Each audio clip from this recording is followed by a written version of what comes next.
Warm welcome to everyone who's joining us today for our webinar on the European digital health key trends and insights for the first half of 2022, slightly delayed to accommodate the holiday period in Europe. So we'll give everyone a few more minutes to join us so as to make sure everyone gets the full value. And so I'll be back with you and with Sarah in about a minute. Thanks very much for your patience.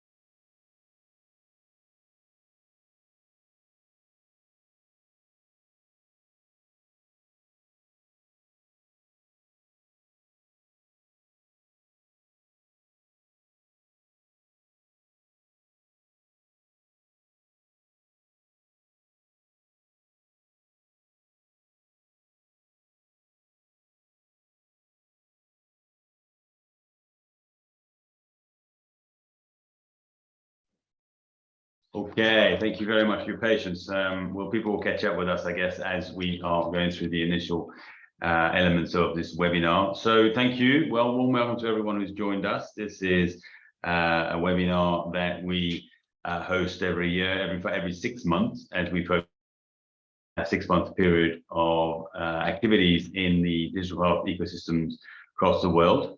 My name is Julian de Salaberry. I'm the CEO and the founder of Galen Growth. And I am speaking to you from Basel in Switzerland, which is where we have our European HQ. Galen Growth is the world's leading digital health private market data intel insights firm. We work with large corporations from pharma, insurance, medical devices, pure tech, banking, and institutional investors. And we do so through our platform, HealthTech Alpha, which is quite literally the world's leading digital health private market data platform.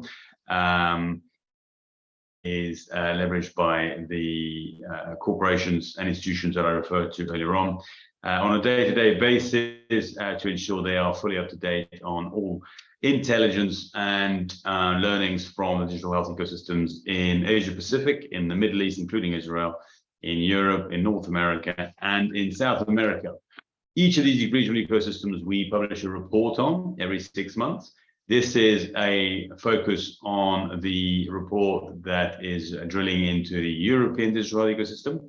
Now, this is a webinar, so it's a shortened version, and we are therefore showing you an excerpt of the full report, which is 60+ pages, which we do not recommend going through today, but we certainly recommend that if you haven't downloaded that report, that you do so from our research page at Galen Growth /research.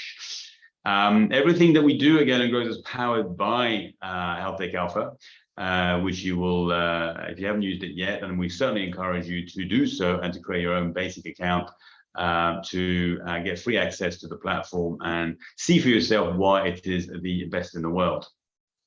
Today's focus is on key trends and insights in the Western Europe digital health ecosystem during the first 6 months of 2022. We encourage questions, but we encourage you to use the Q&A function at the bottom of your screens to ask your questions, simply because that enables us to not lose track of your questions, as well as be able to answer your questions at the appropriate moment in the presentation and or at the end of the presentation. So as I said, we do look forward to your questions. So without further ado, I would like to introduce Sarah. Sarah, who is also located in Basel and is our head of research analytics for Europe and for North America, and therefore is the author of this report, which you'll find for free to download for free on our website. So let me start. Sarah, there's been a hell of a lot of media coverage in the past 6 to 8 months of 2022 on the volatility of the global economy. The China market still closed. We're seeing interest rates go up. Of course, we can't avoid the fact that there is also a war going on in Ukraine. And all that seems to trigger a drought in funding and a lot of doom and gloom in relation to headlines. Not to mention, of course, for example, the downward trend in valuations, and therefore really no one knows how to value things at the moment, except that downwards. Okay, so we know from the last 5-6 years of Galen growth, studying the digital ecosystem across the globe, that not all the ecosystems behave the same way when there's volatility in their system, but equally not all ventures are born the same. So with that in mind as our context, and of course taking full advantage of Health Tech Alpha, which gives us that granularity to be able to drill way beyond the funding headlines that we see everywhere. Let me start with the first question, which really to give context to our audience here. With the context of that sort of turbulence in the markets, how did the European digital health ecosystem perform during the first half of 2022? And what are some of the key highlights that we should draw attention to, particularly as we look at other regional ecosystems? More, of course, if we look at the US or North America, which tends to be the one everyone benchmarks. Absolutely. Thanks for the introduction. Hello to everyone. To answer your question, we can start out with the global picture, right? In general, the very big picture, how's global digital health funding going? And what we see, the highlight of this particular slide is looking at the orange bar for H1 2022 compared to the yellow bar. And that is Europe compared to Asia Pacific. Europe has actually raised more funding in the first half of this year than Asia Pacific, which that's big news. Usually Europe is in third place behind Asia Pacific. But Europe within itself, you're right, absolutely right. The funding did go down globally, including in Europe. We saw a drop of 16% year on year. That's comparing H1 2022 to H1 2021. So we did see that drop in funding. And if you look in particular at the European countries, that funding distribution, again, to clarify here, we're looking at the Western European countries. Yeah. The highlight is France moved to the top of the list, right? Usually, we always were very much used to the United Kingdom has the greatest number of ventures, gets the most funding, but here that was very much not the case in H1 2022. France took the #1 spot. So that's really a highlight for us. And you can see the rest of the countries, Iceland, Belgium, Italy, they did go up in funding quite a bit, but they're quite small ecosystems, and therefore one or two big deals can make a difference there. All the rest of the countries did reduce the amount of funding year on year compared to H1 2021. And interestingly, German stayed static, although that's kind of plus or minus a little bit. And of course, it's always fun to fuel that ever-existing feud between the French and the British as to whom is top dog in anything for that matter. So it's always fun to see how France, essentially driven by one big deal, isn't it, has now managed to be #1. So let's see what happens at the end of the year. A couple of other metrics I'd like to look at when it comes to funding, and of course we'll get beyond funding very soon. We've obviously seen some movements, but looking at a high level, how has deal size performed in the past 6 months? Have we seen a drop in that substantially or not? And then of course, if it has moved one way or the other, what's been the driver, the early stage or the late stage stuff? Sure. We can look at the quarter-on-quarter funding, and that gives us the yellowish greenish line is there the deal size. We did see in 2021 that pop of funding in Q2 and Q3, and that's really the surge of funding. And you also saw the deal size going up dramatically.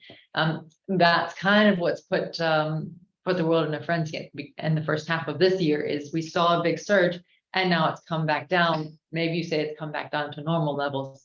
The deal size in itself from Q1 2021 has got the surge, but still after Q2 of 2022, you're still above Q1 2021. So there is still a general trend upwards, but you have to kind of average out what happened in the middle of the year last year.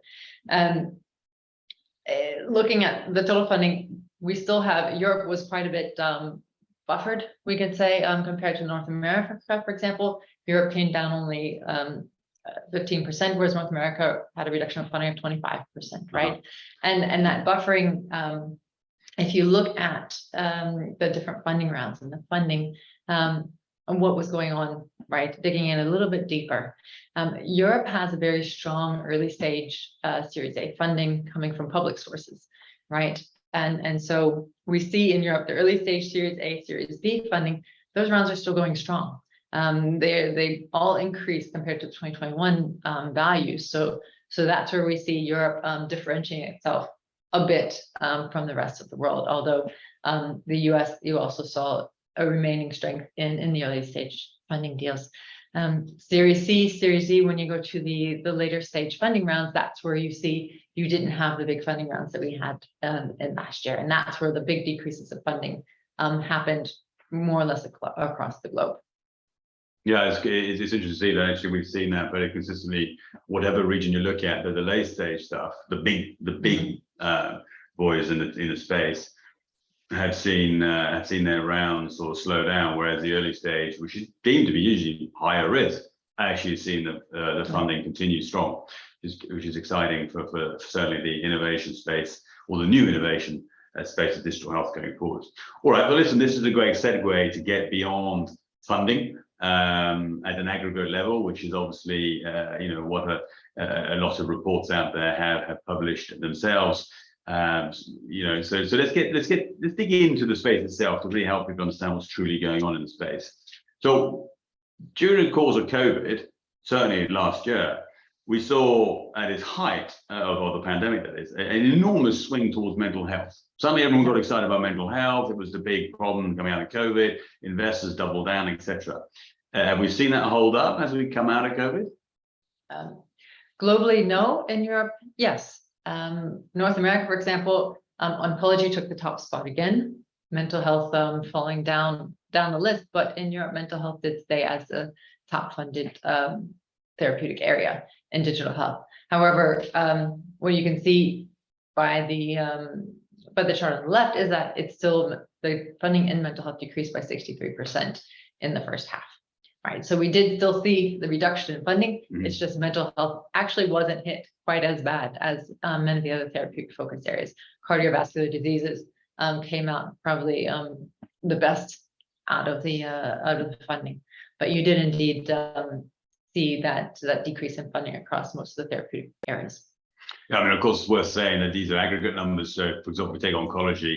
The data in Health Tech Alpha takes you right down to what's happening in lung cancer, what's happening in various types of cancer. So it gets much more granular, which is unmatched by any other data platform out there. So that's exciting in itself in terms of understanding how those trends move forward, and it's certainly seeing the little sway within cardiovascular. Whereas, of course, oncology saw a very substantial sway, but I guess it's usually attracting the most funding. So one assume a little bit of movement, and you see quite a bit of movement within that specific therapeutic area. Again, unique to Health Tech Alpha and Galen Gross analysis here. If we then look at the categories, or more specifically the clusters, which are the fundamental components of our taxonomy, how we categorize every single digital health venture that we catalog within the platform. Interesting thing we saw in the US was a movement of upwards for research, so for digital health ventures that are specializing in research, which of course was the focus of our report last June, where we looked at the role of digital health in biopharma research. What are we seeing as some of the highlights of clusters in Europe going in the last 6 months? That's a good question. Europe, the cluster that came out on top was health services search, and that was fueled to, let's say, 50%, perhaps even 75% by the $550 million Dr. Lib late stage funding deal, right? And that's what pushed France to the top, and that's what you're seeing in here in these 216% increase for health services search. That should be clear, and you can see that as well in the report. But patient solutions, right? Europe is quite well known for its research solutions and for patient solutions, the very more therapeutic focused areas. And patient solutions, including disease management, digital therapeutics, also saw an increase in funding. So that is very promising. And you see then where the funding is going and where you're building trust And we allude to, and we'll talk here a little bit more about that clinical strength of ventures, and that type of thing, being able to show evidence of what you're doing is building trust with investors, and they're the ones who are getting the big funding.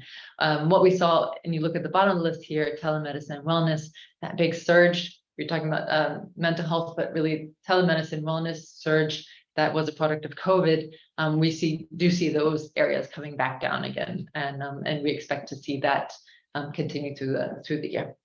Yeah, I mean, it's interesting to see that telemedicine, wellness areas that saw a big swing towards them during the course of COVID, particularly in the first year of COVID, if you count COVID as a 2-year period.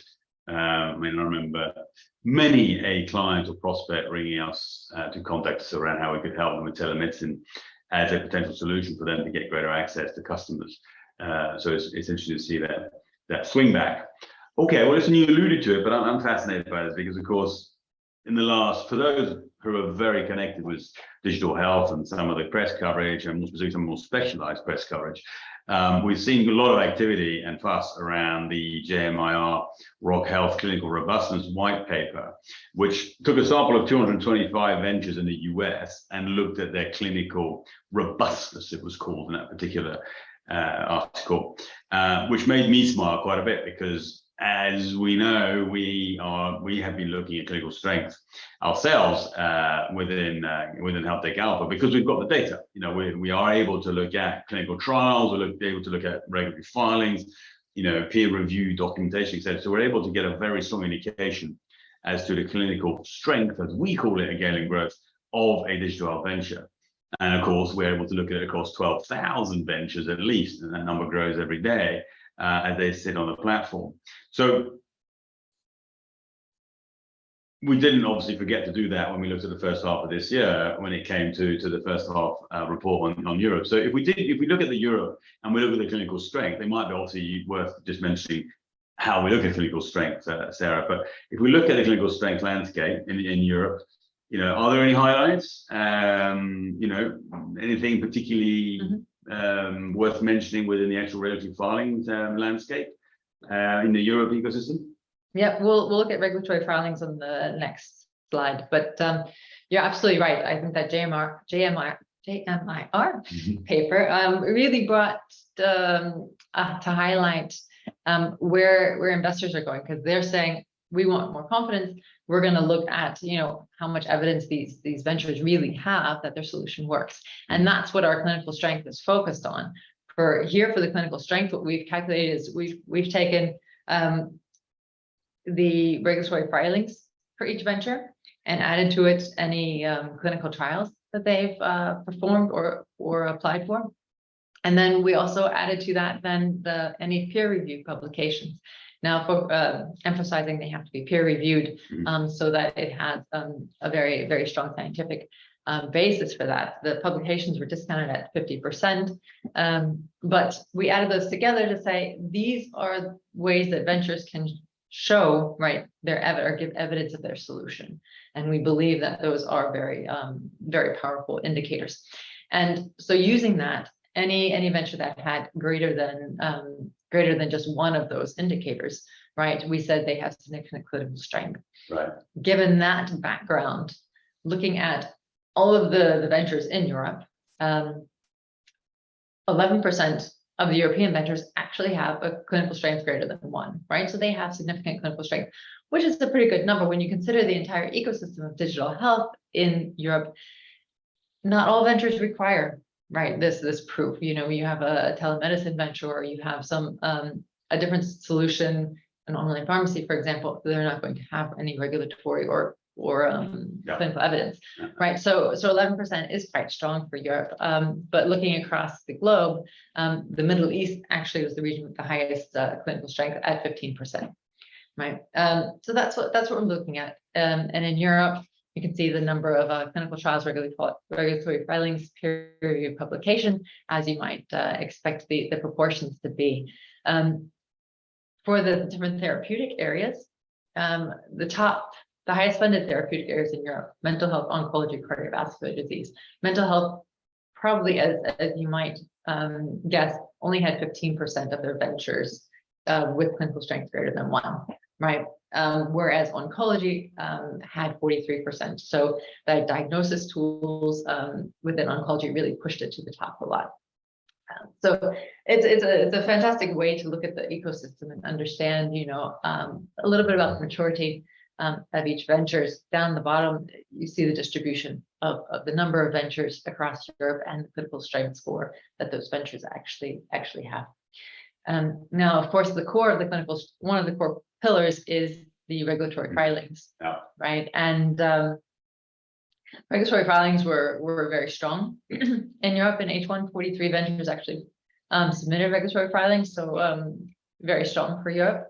And as you might expect, not every category, right? When we look at our digital health taxonomy, different categories and clusters, not every category requires regulatory filings. And so medical diagnostics, patient solutions, that includes digital therapeutics and disease management, and then wellness, where you have your wearable solutions. Those all took the top 3 spots as far as the number of regulatory filings for the first half this year. And that's reflected a bit in the share of ventures in Europe with clinical strength greater than 1, right? You have the distribution, and you can see those areas, those categories that do require higher clinical evidence. Yeah, I know it's an interesting fact, and of course we're expecting a great deal more scrutiny of this type of, I guess, clinical demonstration that the business is, particularly in certain clusters, the business actually doing or is able to prove what it's claiming on its website, for example. So we will continue to monitor this very carefully, and therefore continue to update this as we publish the full year report, for example, to see how this tracks. And we certainly expect certain clusters to grow as they focus more on this clinical strength. Although I had an interesting conversation with a few investors in Chicago last week, who in their particular case were saying that they were very keen to try and keep as far away as possible from the regulatory environment, because it brings about certain complications over which they don't necessarily have control, or certainly creates a bit of a binary approach as to the venture's success or potential success. So there's an interesting debate with them in Chicago last week. Mm-hmm. So listen, 2021 was a massive record-breaking year for digital health when it came to funding deployed. I don't want to go back to those numbers, but one would assume that every single digital health venture is cash rich. They're all gorged on lots and lots and lots of money coming in their way, and therefore this volatility in the market is not a problem. But is that correct? Not completely. No. Let's look at the numbers. We did look at that because it's an interesting question. If you take who has raised funding in the last 12 or 18 months, of all the European ventures, 38% of the ventures have raised funding in the last 18 months, right? And so that gives you an indication on how many, 61% still will need to raise funding, mm-hmm. Probably depending on your funding stage, what the current stage of your company is, right? That's why we broke it down, looking at the last just 12 months. 20% of early stage Series A ventures raised in the past 12 months, going to 60% late stage, right? So there are a significant number of ventures that will need to raise funding, and they're going to find a bit of a tougher environment now than they did last year. So that's where they're going to face starting in the last half of 2022, going into 2023. Yeah, I'm already seeing a few signs of that. It's one or two of the larger beasts have started announcing headcount cuts. So let's watch this carefully. But we'll come back to that particular point in a few minutes. So listen, I think we're slowly getting to the end of this half-hour webinar. We'll see what questions have popped up, if any. But I guess what we're demonstrating here is that every 6 months we do a pretty thorough health check of digital health ventures within their own ecosystem. So we look at fundraising, we look at therapeutic area focus, we look at their capabilities, we look at their clinical strength, but essentially their success is going to be determined by whether they're able to scale in order to reach patients, healthcare professionals, and therefore reach that critical mass. often enough, that is not just funding, that's also getting into a partnership with some of the incumbents in the space. And we shouldn't forget really that the majority of digital ventures are still B2B2C type business models, and therefore it's really important to have that second B locked in. Do we have a sense of what the partnership landscape looks like over the first 6 months of the year? Partnerships were strong, very strong.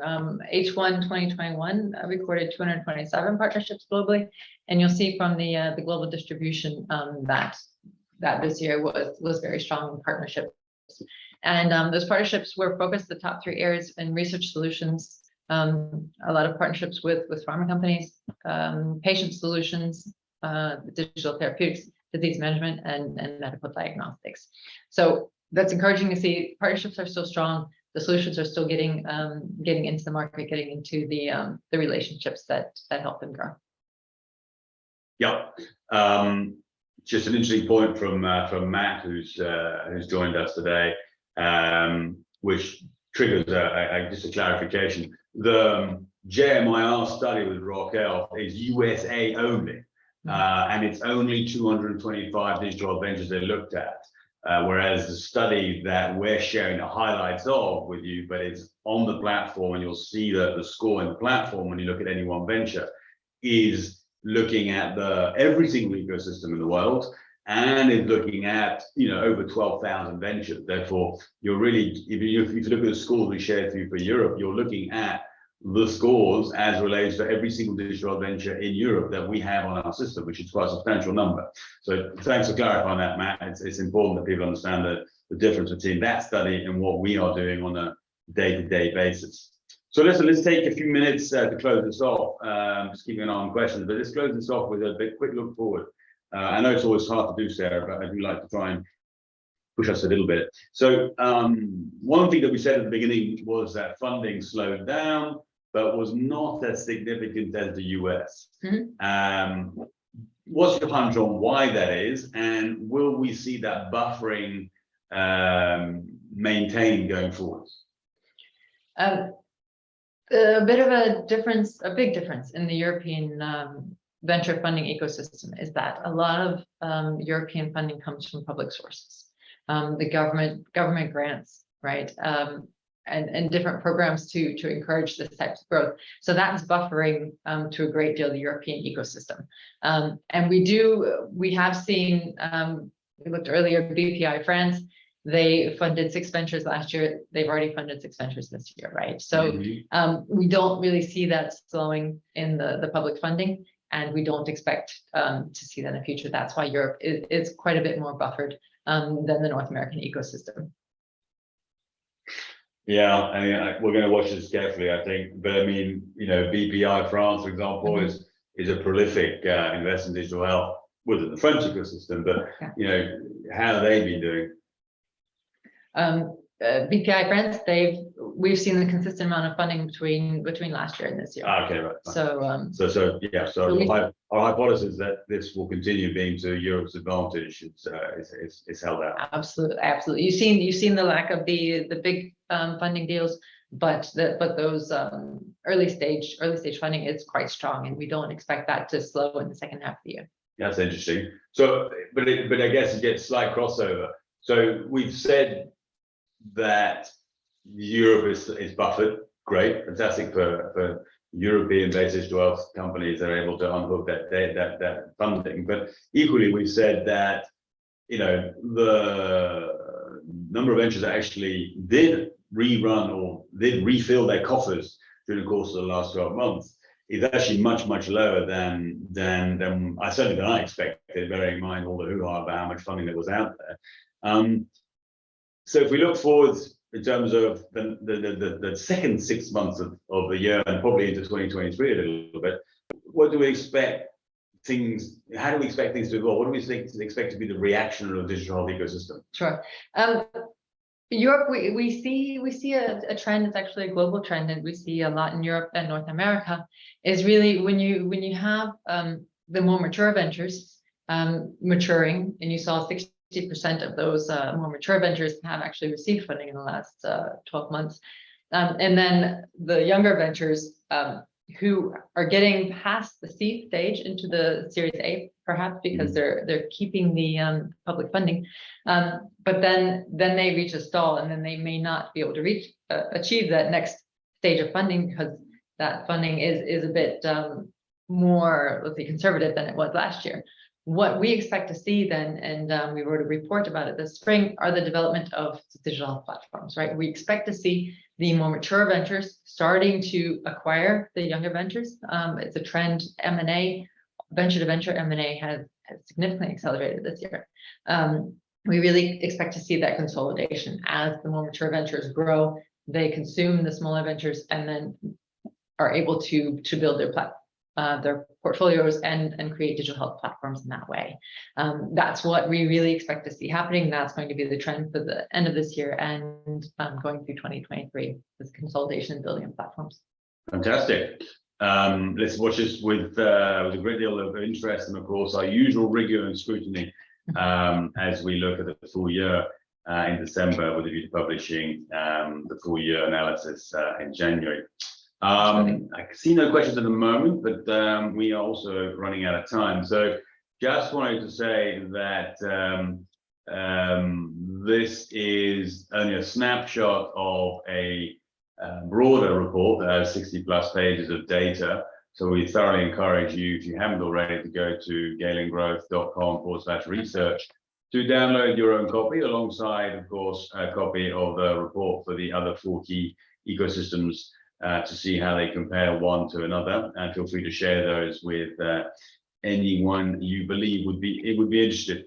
You'll also see on that page other thematics, such as, for example, the platforms report that Sarah just referred to, which is something we published, I believe, in March of this year, which is our first study as to the platform trend that we're seeing in digital health as we see digital health ecosystems mature. Also, to just reiterate that the HealthTech Alpha platform, you can use it free of charge. So if you haven't already created your account, please go to www.healthtechalpha.com, create your own account, and feel free to navigate and see all of the data that has been shared with you today, but see it, of course, at a much more granular level. Any questions you may have in relation to this report, webinar, sorry, the report, then please feel free to reach out to us directly. Sarah just flashed up on your screens some of the links that you can use to reach out to us. We'd be delighted to answer your questions. And so thank you, Sarah, for yet again a very insightful gallop through digital health. And thank you to our participants today for their time and their comments. And we will call it a wrap for today. Thank you. Julian. Right.